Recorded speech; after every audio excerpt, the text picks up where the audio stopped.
Cher frère Matmati, salam alaikum. Alaykoum salam. J'espère que tu vas bien. Ça va et toi? Ça va, alhamdoulilah. Ça va. Donc on est ensemble pour commenter la correction du dernier livre de Tariq Ramadan que tu as lu. Enfin, je sais pas si c'est le dernier que tu as lu, en tout cas, c'est le dernier que tu as corrigé. Donc c'est Faut-il faire taire Tariq Ramadan? C'est un entretien avec Aziz Zemouri. Si tu veux nous le montrer. Donc c'est ce livre-là. Ok, C'est ça. Tu veux que je le remonte? c'est bon. Donc on va te poser des questions par rapport à ça. D'accord, je vous en prie, à vous la parole. Je vais commencer par un premier texte. Bonsoir monsieur. Bonsoir. Prenons par exemple. Oui, il existe des textes, un verset et des traditions prophétiques qui se réfèrent au fait de frapper son épouse. Je les cite devant les musulmans. Voici quelles sont les interprétations qui ont été proposées des plus littéralistes qui justifient le fait de frapper au nom du Coran, aux plus réformistes qui lisent ce verset à la lumière du message global, qui contextualisent le verset et les traditions prophétiques en tenant compte de leur chronologie. À la lumière de ces interprétations, et en considérant l'exemple du prophète qui n'a jamais frappé une femme, j'affirme que la violence conjugale est contraire aux enseignements islamiques et que l'on doit condamner ces agissements. À la page 66. 66 du livre, d'accord. Donc avant tout, a'oudhu billahi minash shaitanir rajim, bismillahir rahmanir rahim, wa salatu wa salam ala sayyidina Muhammadin wa ala alihi wa sahbihi ajma'in, wa salam alaykum wa rahmatullahi wa barakatuh, salam alaykum très chers frères et sœurs, et bonsoir à vous non-musulmans, éventuels non-musulmans qui écoutez cette vidéo, puisque vous avez le droit aussi d'écouter les vidéos sur l'islam. Donc je vais apporter une correction à ce passage. À la lecture de ce passage, on se rend compte que Tariq Ramadan parle de littéralistes qui ne savent pas lire les textes correctement, puisqu'ils se sont trompés, enfin ils donnent une mauvaise interprétation des textes. Par contre, à contrario, il y a les réformistes qui eux lisent le message de façon globale, et donc après analyse, ils se rendent compte qu'il est formellement interdit de taper sa femme. D'accord? Voilà, donc puisque ceux qui affirment, selon lui, qu'il autorise de taper sa femme sont les littéralistes, donc ils ont mal lu les textes, et par contre ceux qui ont bien compris les textes comme lui, les gens intelligents, c'est les réformistes qui lisent de façon correcte, etc., et qui ont trouvé en fait que cela était faux, pour faire bref. Alors bon, bien évidemment, c'est un mensonge tout à fait clair, et c'est plus grave qu'un mensonge, c'est une manipulation. C'est une manipulation dans le sens où, bien évidemment, ces propos ils sont dits uniquement pour avoir un islam qui est accepté par les non-musulmans, et par conséquent être accepté par les non-musulmans et profiter d'un certain nombre d'intérêts qu'on connaît, et qui lui sont profitables. C'est uniquement par rapport à ça, c'est pour rien d'autre. Alors c'est complètement faux, pourquoi? Parce que Tariq Ramadan nous dit dans son texte que le prophète n'a jamais tapé sa femme, c'est bien ce qu'il a dit. C'est ce qu'il dit. Une femme. Il n'a jamais tapé sa femme, ou à plus forte raison une femme, d'accord? Ce qui est faux. Premièrement, on se rend compte dans le texte de Sahih Muslim que le prophète a tapé une fois sa femme Aïcha, radiyallahu anha. Alors, vrai ou faux le texte, peu importe, en tout cas il est là. Il y a des hadiths qui autorisent l'homme à taper son épouse, notamment le hadith qui dit on ne demande pas à un homme pourquoi il a tapé son épouse, on ne va pas s'ingérer dans ses affaires. Et quand même, il n'y aura aucune tradition prophétique qui autoriserait l'homme à taper son épouse. Nous avons un verset qui est parfaitement clair. Donc le verset, je ne l'ai pas en tête, mais tous les musulmans le connaissent. Alors on ne va pas rentrer dans les considérations de savoir comment taper sa femme, on sait que c'est de façon tout à fait modérée, que c'est le dernier recours, tout le monde est d'accord là-dessus, il n'y a aucun problème. Et qu'il faut éviter autant que possible de taper sa femme. Ça, tout le monde est d'accord là-dessus. Néanmoins, ce n'est pas interdit, comme il le dit, ce monsieur. Alors, le verset est très clair, il autorise à taper sa femme. Et lorsqu'on se tourne vers les commentateurs du Coran, tous les commentateurs du Coran, je dis bien tous, de Tabari, Noukethir, etc., tous les commentateurs du Coran ont tous dit qu'il s'agissait bien de taper. Après, ils divergent sur la façon de taper, etc., etc. Tous disent, bien sûr, qu'il s'agit de taper. Le mot varaba veut dire taper, il n'y a rien d'autre que taper. Donc, ce qu'il dit, c'est un mensonge tout à fait énorme qui contredit l'évidence. Voilà, donc il nous dit que taper est contraire à l'islam, c'est ce qu'il a dit. Donc il affirme que taper est contraire à l'islam. Ça voudrait dire qu'il y a un verset du Coran qui est contraire à l'islam. À moins que le verset, lui, le comprend autrement. Parce qu'il comprend le mot varaba autrement. Et quand il parle, il critique les littéralistes en disant qu'eux, ils ont mal compris le verset, et que eux et les autres, les gens intelligents comme lui, l'ont bien compris, les réformistes, etc., il critique Tabari, il critique tous les commentateurs du Coran. Parce que tous les commentateurs du Coran sont unanimes sur cette question-là, il s'agit bien de taper. Donc c'est quand même très grave. Et c'est d'autant plus grave, et pour terminer sur la question, qu'il le fait uniquement pour son intérêt. Encore si c'est une erreur ou un petit mensonge, bon, on va considérer qu'on n'est pas des anges, voilà. Mais mentir pour justement obtenir un certain nombre d'intérêts, je trouve ça rentre dans la continuité de son discours. Voilà, c'est d'où le danger Ramadan. Voilà. Ok, maintenant un passage à propos du mariage mixte, Ouais. à la page 67 de son livre. Mon opinion est que la norme sur ce point est clairement énoncée, mais que dans le contexte où nous vivons, nous ne devons en aucune circonstance nier la foi des femmes qui se sont mariées avec des non-musulmans ou les rejeter de la communauté. Alors, Tariq Ramadan, dans son texte, il nous dit que la norme sur la question que le musulman ne peut pas épouser un non-musulman, donc un mécréant, quelqu'un qui ne croit pas, peu importe, on ne va pas rentrer en considération quel genre de non-musulman, ça n'a pas d'importance. Il le reconnaît, il dit que la norme, là-dessus, il n'y a pas de problème. Bon, c'est déjà très bien. Néanmoins, qu'est-ce qu'il nous dit ensuite? Il dit qu'on ne peut pas nier la foi de ces gens-là, qu'on ne doit ni les juger, ni les condamner. C'est bien ce que tu as dit. Ni les juger, ni les rejeter de la communauté. Voilà, c'est bien ce qu'il dit. Bon. Alors là, il y a un problème, il y a un très grave problème, c'est que, en reconnaissant cet interdit qui est mentionné à plusieurs reprises dans le Coran, donc une musulmane ne peut pas épouser un non-musulman, il le reconnaît, néanmoins il minimise la chose à un tel point qu'il en fait un détail. C'est-à-dire qu'il te dit, c'est vrai, la norme, c'est que c'est interdit, néanmoins, on ne doit pas les juger, on ne doit pas les condamner, on ne doit pas les rejeter de la communauté, etc. Donc, ça revient à dire quoi? Ça revient tout simplement à dire que on doit les laisser faire. On ne doit pas les rejeter, on ne doit pas les juger. Or, une chose que Dieu a jugée et que Dieu et son prophète ont condamné, notamment ce sujet, ce point-là, nous, en tant que musulmans, on ne fait que être les transmetteurs aussi bien que possible du message de l'islam et donc de condamner ce que Dieu a condamné. Donc le Coran a condamné, le prophète a condamné. On condamne, on juge une chose qui a été déjà jugée. Donc on transmet. Et on souligne la gravité de ce péché et de cette transgression au livre de Dieu. Ce qui est tout à fait normal. Mais pour M. Ramadan, encore une fois, on ne doit ni les juger alors qu'ils ont été jugés, on ne doit pas les condamner alors qu'ils ont été condamnés, bien sûr, et on doit les laisser faire. Donc il ramène ça à quelque chose un détail. C'est vrai, c'est pas bien, c'est vrai, la norme a dit le contraire, mais on ne doit pas les juger, on ne doit pas les condamner, c'est pas grave. D'accord. Mais est-ce que c'est vraiment grave et est-ce que ça met en péril leur foi? Ah oui, c'est quelque chose qui est... de toute façon, toute chose qui est transgressée au niveau d'un impératif coranique, et à plus forte raison, c'est quelque chose d'extrêmement grave, bien sûr. Une musulmane qui prie, qui a le Coran chez elle, qui prie, qui pratique sa religion, se marier avec un non-musulman, ça veut dire quoi? Ça veut dire qu'elle va se marier avec quelqu'un qui ne croit pas en Dieu, avec quelqu'un qui n'a pas du tout la même morale, qui ramènera de l'alcool, qui aura peut-être dans les plans échangistes. C'est aberrant, c'est une aberration. Si Dieu a pris, entre guillemets, le temps de la stipuler dans son livre, c'est pas parce que c'est pas pour rien. C'est quelque chose d'extrêmement grave. Et lui, il la ramène à un détail. C'est vrai, la norme a dit ça, c'est une norme, c'est qu'une norme, et on ne doit pas les juger, on ne doit pas les condamner, grosso modo, c'est pas grave. Et tout son discours, le problème, si c'était qu'une phrase par un auteur, moi, ou un autre auteur, peu importe, parmi tant d'autres, bon, on peut considérer qu'il a jugé que c'était pas aussi grave que ça.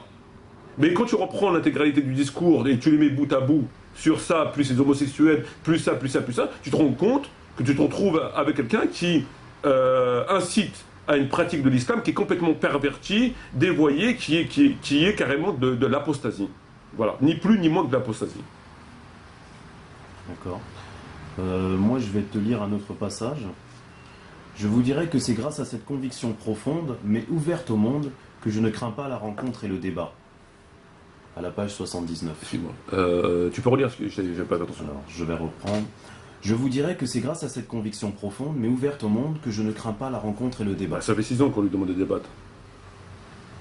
Il ne craint pas le débat, ça fait 6 ans qu'on lui demande de débattre. Ça fait pas une semaine, ça fait pas 2 semaines, ça fait pas un mois, ça fait 6 ans. C'est bien, il craint pas le débat. Bon, bah, qu'il vienne débattre. À moins qu'il a oublié de dire, entre guillemets, peut-être qu'il a oublié de dire je crains pas le débat avec des charlatans ou des ignorants. Lorsqu'il s'agit d'aller débattre avec Ardisson ou avec Caroline, il n'y a aucun problème, des gens qui sont complètement ignorants, mais lorsqu'il a affaire des gens qui savent qui vont le démasquer, ça lui cause un problème. Voilà. Bah, j'ai un passage qui rejoint le même, celui-là. Page 84. J'ai quand même ce droit minimum de demander à être jugé sur mes paroles et mes écrits. Ces conditions remplies, je suis prêt à tous les débats et à entendre toutes les critiques. Je vous laisse juger. Je le juge même pas par rapport à ce qu'il aurait dit ou ce qu'il a dit, dont j'aurais pu mal comprendre, par mauvaise foi, j'aurais pu déformer. Je juge uniquement par rapport à ses écrits. Tout le monde peut le constater. C'est que ses écrits. Donc c'est bien ce qu'il dit. Il veut être jugé sur ses écrits. C'est ce que je fais. Bon ben, ça fait 6 ans. Donc sur un autre passage, Tariq Ramadan dit qu'au sujet de toucher la main d'une femme, à la page 215. Donc je rappelle qu'il existe des situations où le prophète lui-même a été pris par la main et touché par des femmes qui ne lui étaient pas apparentées. À partir de ces interprétations et de ces faits, j'amène les musulmans à comprendre que l'interprétation littérale n'est pas la seule, et que serrer la main à une femme n'est pas opposé à l'islam. C'est ma position. Ce qu'il nous dit, Tariq Ramadan, il nous dit que, compte tenu du fait que le prophète a plusieurs... Est-ce que tu peux relire la phrase, s'il te plaît? A plusieurs...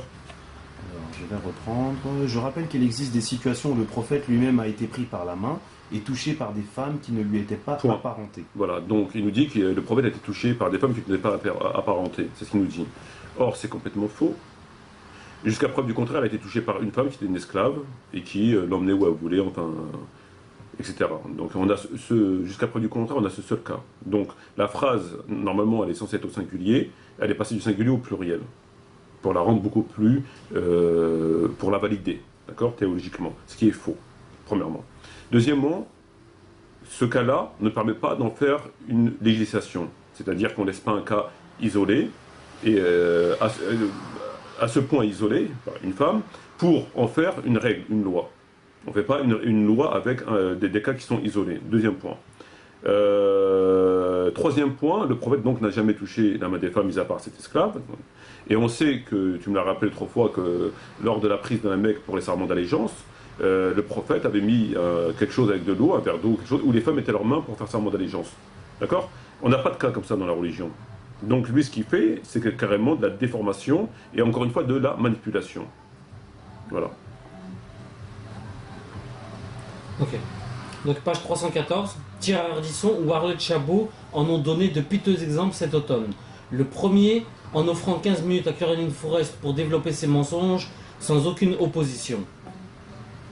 Ben, il se plaint que Ardisson et Arlette Chabot donnent la parole à Caroline Forest pour, entre guillemets, dire n'importe quoi, c'est faux de mensonges pendant 15 minutes, sans aucune opposition. C'est ce qu'il dit. Est-ce qu'il y a quelqu'un, il y a une opposition lorsque lui vient raconter toutes ses salades? Non, mais il s'estime dans la vérité. Justement, je m'estime aussi d'être dans la vérité. Est-ce qu'il y a quelqu'un que lui, quand il parle sur ses plateaux de télévision, sur ses radios, etc., et qui raconte toutes ses salades, est-ce qu'on lui met un opposant? Oui ou non?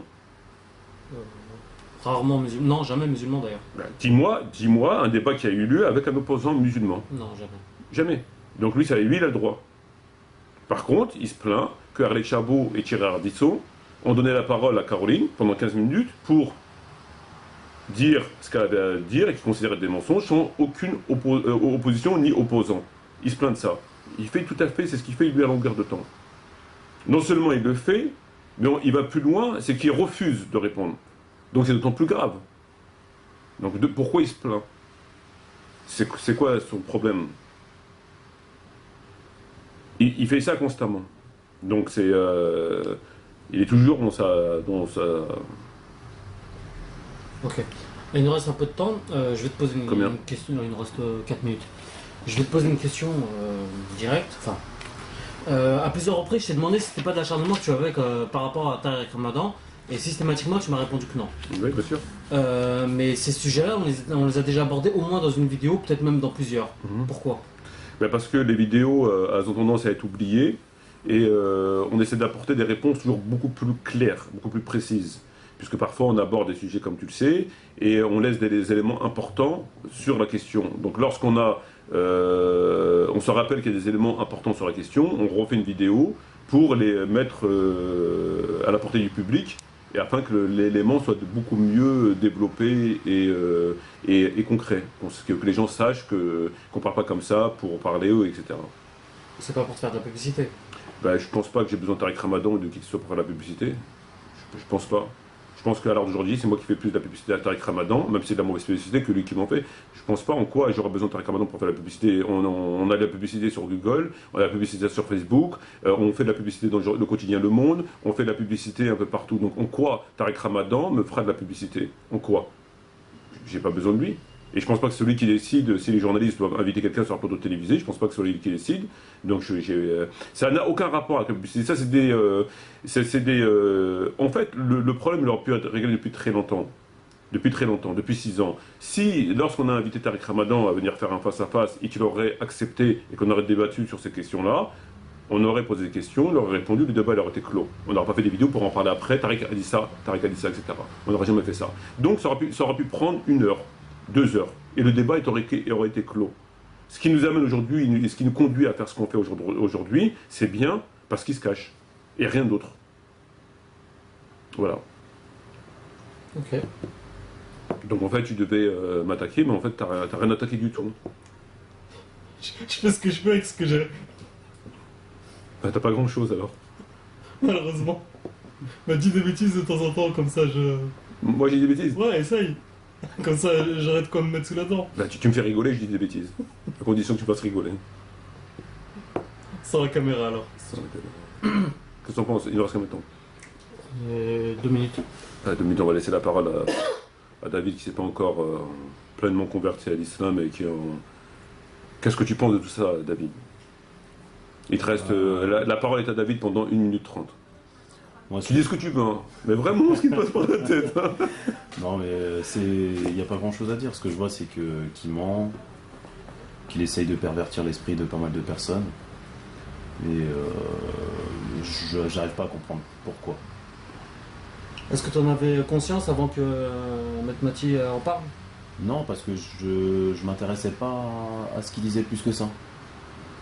Maintenant, en lisant les textes, en écoutant, en comparant, je me rends compte quand même qu'il y a une grosse bêtise quelque part. En fait, le vrai problème qui se pose, le réel problème, c'est la gravité des propos et la diffusion. C'est ça la gravité. C'est que tu te rends compte que c'est quelqu'un qui recule devant rien pour propager des hérésies. C'est pas des petits trucs, des divergences, c'est carrément des hérésies pures et simples. C'est de l'apostasie, c'est de la mécréance pure et simple. Et il est archi médiatisé, il fait ça tous les jours.